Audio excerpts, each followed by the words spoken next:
Before I get started, my name is Odile Moreau, so I've recently joined Scale Agile in August last year, but I've been actually working with SAFe since 2012. I don't pretend that I know everything, and I don't pretend that I've read all the articles, because I haven't, because they all changed a month ago, so I still have some catch-up to do. And I'm working in the EMEA and in the French region. As you can hear from my accent, I'm not from Stockholm. So I'm helping companies and partners to better understand the framework and use it in a better way. Because obviously framework, we can do a lot of stuff in here, and so I'm just helping them to make sure that they are not overdoing stuff and then really understanding the power behind the toolkit, basically. So you've read the articles, so you know that it's something that we've been very passionate about, and obviously it started with a question about what qualifies flow. And in our journey, we discovered there are 8 properties of flow. I'm not going to name them all, you can see it in the slide, but these are very important discovery. If we want to have continuous flawless flow without interruption, then we need to tackle some of those properties, like bottlenecks, like batch sizes, but also the people doing the work. Are they being protected? Are they having the time enough to do the work and deliver the quality? So that led us to write this article, and obviously not focusing on the problems, but trying to offer some insights and also some guidelines for you to tackle those properties and those bottlenecks and those kind of things. So 8 properties, we came up with the 8 flow accelerators, and they are all here. And I could do one by one, but I think I'm going to skip the one by one. I'm going to pause here, and then we're going to have a little conversation among yourselves. So let's have a look at the first one. Visualize and WIP limit the amount of epics that you've got in your portfolio. So raise your hand if you've got a portfolio Kanban in place. Doesn't have to be perfect, but do you have some kind of visualization? Yeah, don't be shy. I'm not going to disturb you. Great. Are you also, thanks to this visualization, limiting the amount of epics that you've got? All right, so we've got 5 brave people that are doing it. Really good. So visualization's first steps. And then by visualization, we can realize, okay, I've got 150 epics. What? Are they truly epics, or are they just like features disguised as epic? Or are they like projects because we are still transforming and transitioning? So that's very important. By visualization, you're going to really discover, okay, what are we talking about here? Maybe, like Emmanuel suggested, putting the threshold a little bit higher. Because do I really have to be concerned about something that costs like 100,000 Swedish kron? Or do I need to think about the stuff in the millions? So by having those conversations, you can also facilitate your life as portfolio people. So that's the first one. Not always easy. Does your visualization really helps you answer the tough questions? Or we just copied the portfolio Kanban that Epic is providing, and then we're just applying it blindly. So think about that. Are my questions answered about the visualization and the WIP limit? The second one is bottlenecks. Theory of constraint, Goldratt. We know that our system is going to have bottlenecks. We need to find them. So visualization helps us to find, hey, why do we have so many things that are stopped here, for instance, in analyzing? And what can we do about it? So usually in LPM, we see that we've got bottlenecks because we don't have enough epic owners, right? True epic owners, they are very rare and getting less and less. It's just like climate change, they're disappearing. So we have to create new ones. And we also have to focus on, hey, I'm passionate about that topic. You know, I don't need to be the boss, but I want to really shepherd this epic. And I think that I can create collaborations and everything. So have a look. Do you have the right people? Do you have the right amount of people? Or, again, your WIP limits are not small enough. that's creating the bottleneck. And then one thing that we've learned, right? Once you've solved a bottleneck, another one will appear somewhere else.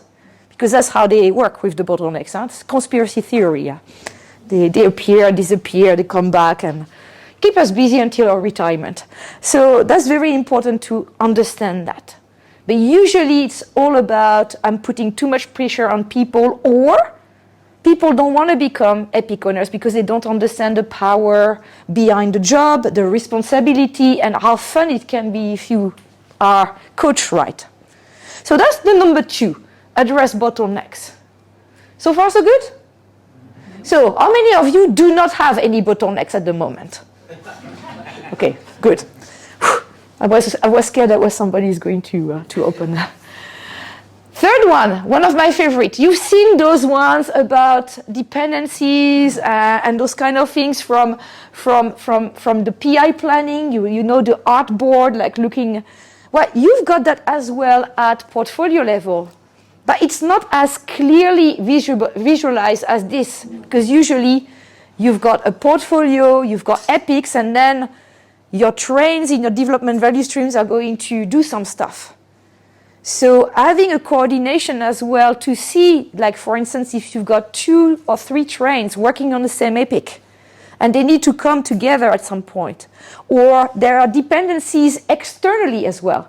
Maybe you are dependent on a supplier, and the supplier is not working in Lean and Agile.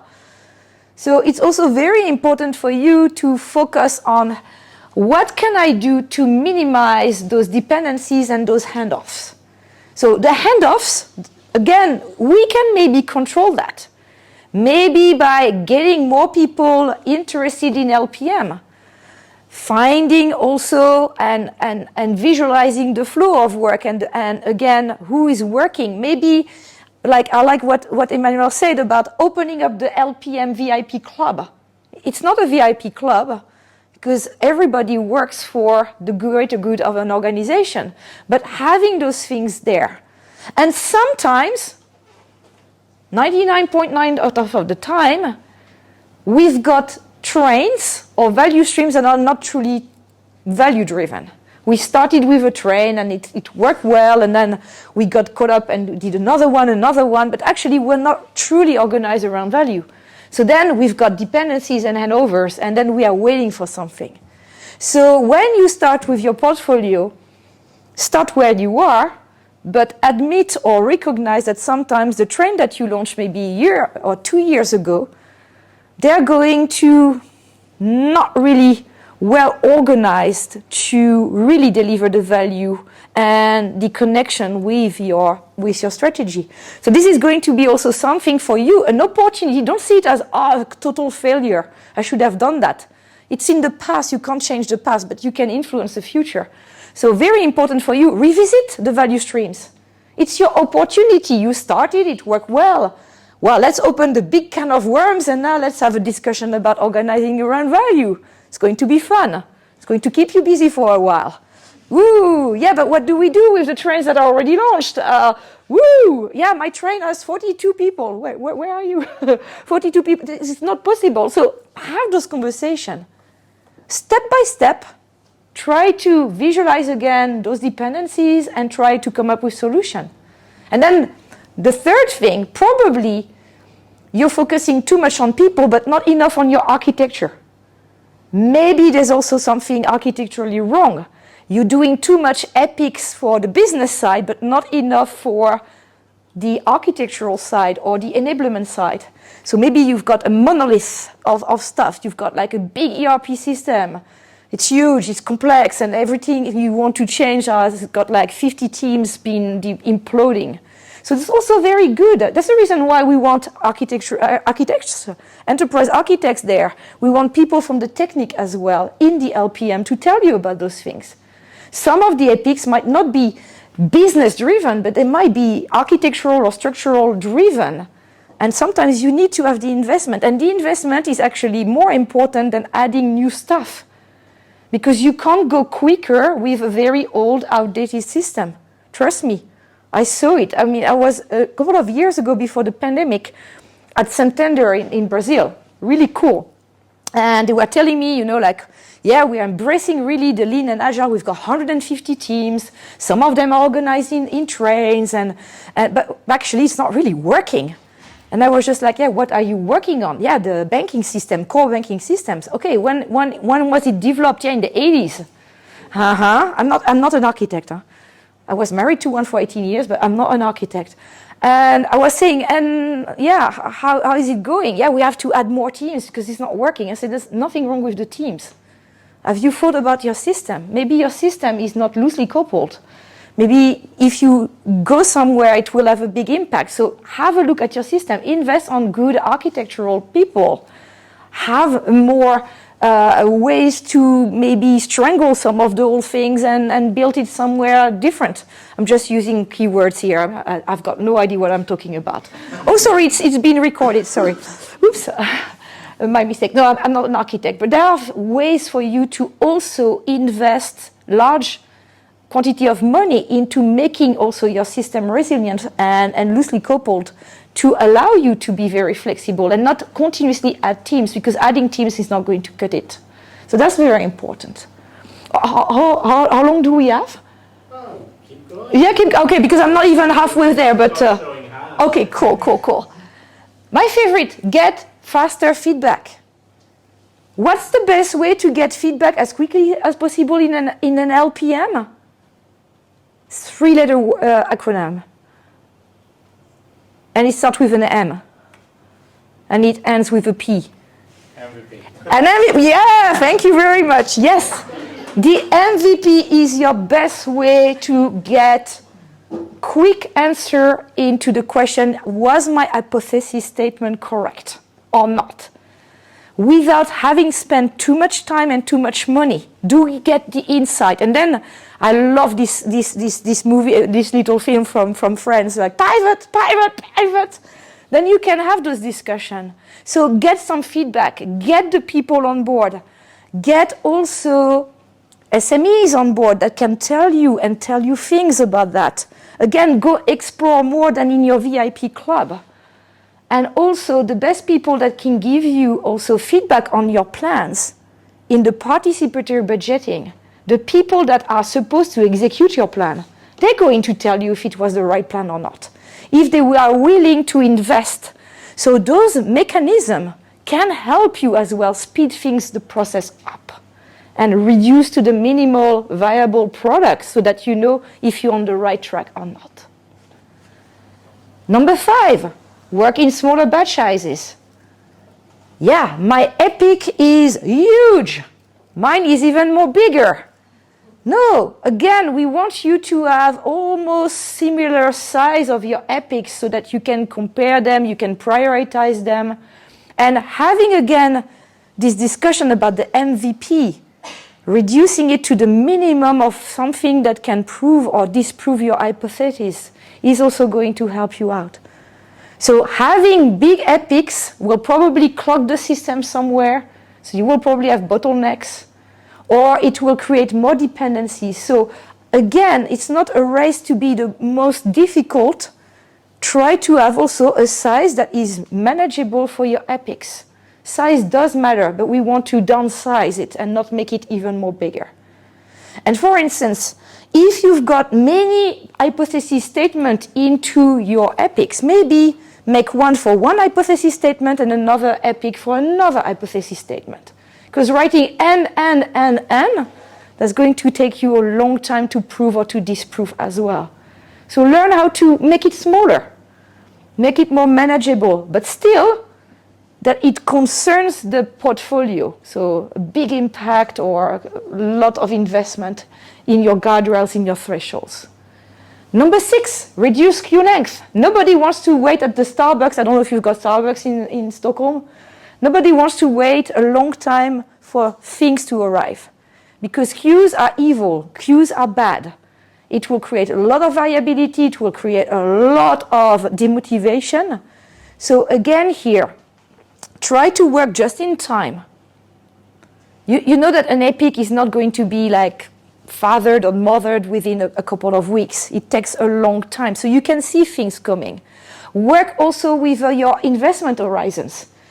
Where do you need to focus on the things from Horizon 1, the things that matter right now, or do you need to invest a little bit more in the future because you don't have any new ideas and your products or your solution are getting a little bit older, or maybe there is a big impact and a big change into your market. So think about that as well. So work as well with your WIP limits, work with maybe your OKRs, work with your horizon to think about when is the best way to introduce new epics. And try to have different types of epic in your system so that some can go quicker and some will need a little bit more decision making. So that's also going to be very important. And then the last two, they're a little bit like odd ones out of the bunch, because those first six, it's Don Reiner's turn. That's the flow system and everything. But let's go back also to, for instance, optimize time in the zone. That's based on the work that has been produced in the 80s, no, even before the 80s. I've read the book in the late 80s of Michael Csikszentmihalyi about being in the flow. He studied people, like for instance, artists that can really lose themselves in time and produce the best things, but also sportive people. Well, think about also the LPM as top sporters. We need to have enough time together to make decisions. And we should not be having superfluous meetings or discussion about that. So by having transparency, having good epic owners who are prepared, then for instance, in your portfolio syncs, you can say, okay, let's focus on 2 or 3 epics, and I want to focus on those ones in, for instance, reviewing. This is what we're going to focus. And then we can go into the discussion that really matters without having the fluff around, so that we can really focus. The second thing is, when you've got an epic owner, make sure that this person has enough time to collaborate with other people, because being an epic owner is not the epic owner who's going to do all the work. The epic owner needs to collaborate with people that are on the field, that know things that they don't.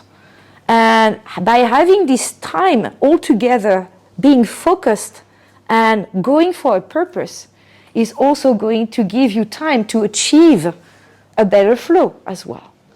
So don't overburden the people, make sure that they are available and they are also trained and coached to be doing their job. And last but not least is, I think, one of my favorite things in the world. I remember it was around 1999, I had been living 2 years in the Netherlands and my Dutch was really bad. I mean, I could order a beer, I could hail a taxi, but I was really for the first time working for a Dutch company, so I really had to learn the language.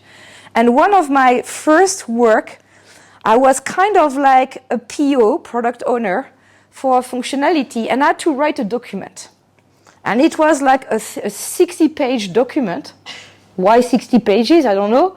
And I had to write exactly those kind of things, which is kind of cool for me when you don't master the language, because you can focus on what do we need to do. And I was writing the stuff, and I got sick at some point, so I did not finish the document. But my boss called me and I said, "Are you ready with the document?" I said, "About 80%. He says, that's good enough." I said, "There's a lot of bullet points." That's good because we don't read all the stuff, so bullet points are cool. But I was having a fever, so I forgot that at that time, sometimes I've got some kind of anxiety with the white pages. So I always say blah, blah, blah, blah, blah, add text later, blah, blah, blah, blah, so that it feels like full. And I forgot that I had left that out. But you know, I was sick and everything, and then a couple of days later, I'm feeling better. I go back to my work, and I ask my boss, "What did you think about the document?" "Yeah, it's great. It's been approved." And I was just like, "Are you sure it's been approved?" Yeah. Look, it's there. And I was just like, looking at the last pages, you know, like, no, they did not receive the blah, blah, blah, add the text later, blah, blah, blah, the sun is shining. And I was just like, oh my God, I've made a big mistake. The moral of this story is that obviously they only cared about the management summary. They never went to the extra pages. And when I left the company 5 years later, I retrieved my document. And my boss was still there. It was not my boss anymore, but it was still there. And I said, I want to thank my boss because give me the opportunity to learn. And now I master really the language. And here is the first document that I produced, and everybody was, and I'm very proud of page 59. If you would like to go to page 59. And then they looked at like laughing, obviously. And I said, well, I think we need to question the status quo. Why did I bother spending hours and hours writing the stuff that nobody read? So question also the status quo. Do you have some rules that was made maybe 6 or 7 years ago? And at that time it made sense. I'm not criticizing the people who made the rule. I mean, they probably made the rule because it made sense at that time. And it was good to have a template with 60 pages that you needed to go through. But is it something that is truly helping you getting into the flow? Or is it impeding you? Or is there a stupid rule, there's no such thing as stupid rule, but is there a rule, something that you cannot make a decision yourself based on the guardrails? Because at that time the guardrails did not exist. So please, please, please do me a favor. The first 6, you're pretty already used to that and you're already doing stuff. So focus now on 7 and 8, because I think that this is really going to help you up the ante into your LPM. And if you tackle one silly rule that was made to impede the flow and you remove it once a week, I think you will be pretty happy with the results that we will get. So be curious, never be satisfied with the status quo, and reach for the flow. And it doesn't have to be 100 kilometers an hour. What is relevant for your organization? What do you want to achieve? Do you want to be quicker with innovative stuff? Do you want to have more satisfied customers? Or do you want to recruit and attract more talent? Please focus on those 8 flow accelerators, and you can do that at any kind of level of the organization, but for you at the LPM level. So that is what I wanted to say. I'm here to answer all the kind of questions, so don't hesitate. We've got time, huh? Yeah. Okay. So that was it for me. Thank you very much.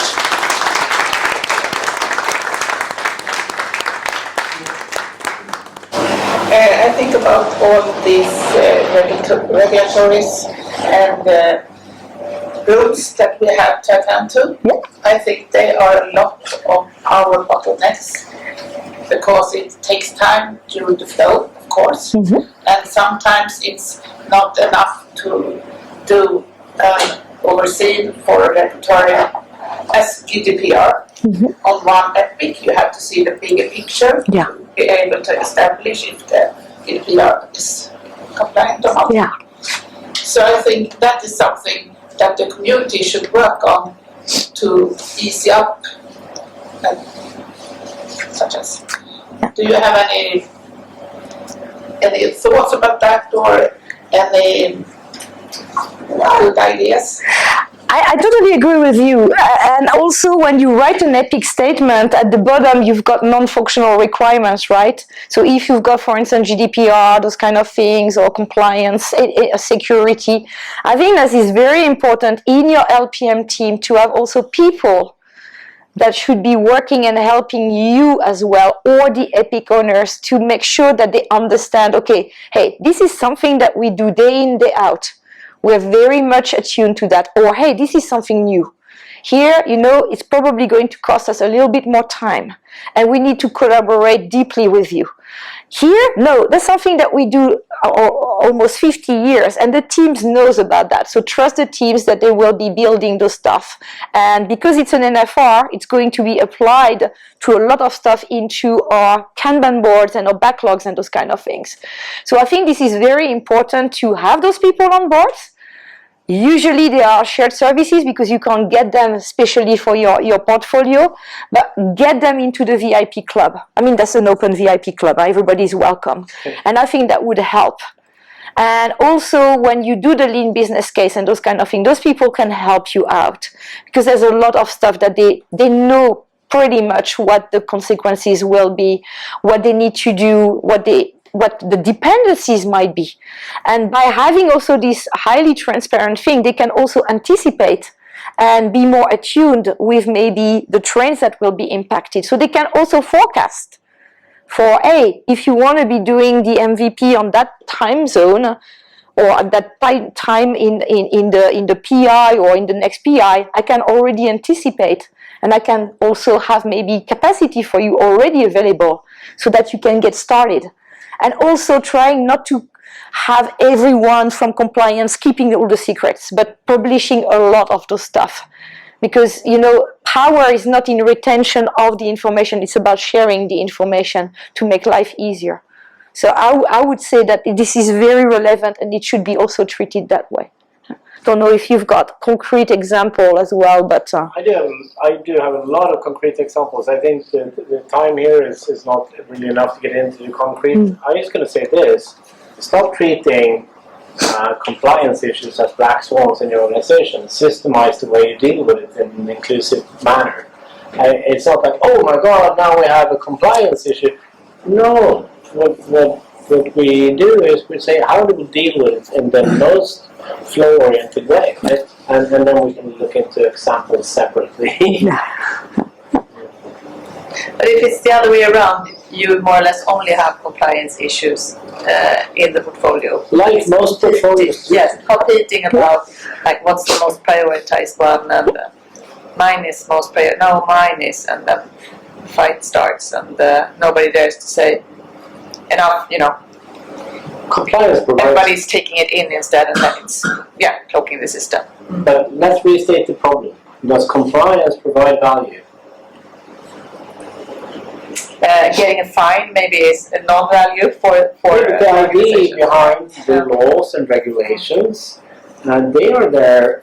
Sometimes we as citizens feel differently, but or organizations, they are there to provide a certain value. So maybe we do some work to shift the focus on that this is a deviation or something hindering us as a bottleneck. Maybe look at what kind of value does this provide? I helped an organization, one example. I helped an organization who were completely stuck at their GDPR implementation. They were heading towards the enormously huge fines. And we looked at how to deal with this, connected to user value. So we were looking through the features and epics that were addressing pure user business value. And we said, how many systems are they touching? Okay, we're attaching NFRs or GDPR as NFRs to these backlogs so that when they start this, they're just working on delivering identifiable user business value things while we're also delivering the value of being compliant. So we have to be smart and think differently around things that we think is unnecessary and might not be. If you're working in the public sector, you know how important it is to be compliant, because that is actually what you are requiring from the organizations and citizens that you are supporting. And it might help you to prioritize something. You could say, okay, there is more value to be added there, and I'm willing to take the risk to bet on this value first, and then to go quicker into the implementation, and then once we've got some learnings, we can take the second one. So your objectives or your strategic themes can also help you out on that one as well, to make the right trade-off. Because there's always more ambition that you will have capacity to do anyhow. So don't see it as a necessary evil. I think that can really help companies to make the right trade-off and the right prioritization, actually. At least we have now a better place to have these conversations in, which would be the portfolio collaboration. That is a better place if you want to address things that hits many value streams and arts and compliance and stuff. So it's a good way to stress test your portfolio. If you started it recently, to bring up compliance discussions and see who you're going to invite to open up the club. With that said, I want to have some time to chat with you, and we're closing this place at 20 to 8. So maybe that was the last, sort of common question. And you're welcome back at the end of May. The date's on our website. Then we're going to focus on leadership, and I'm going to have conversations about that. So thank you all for coming, and see you here. Thank you.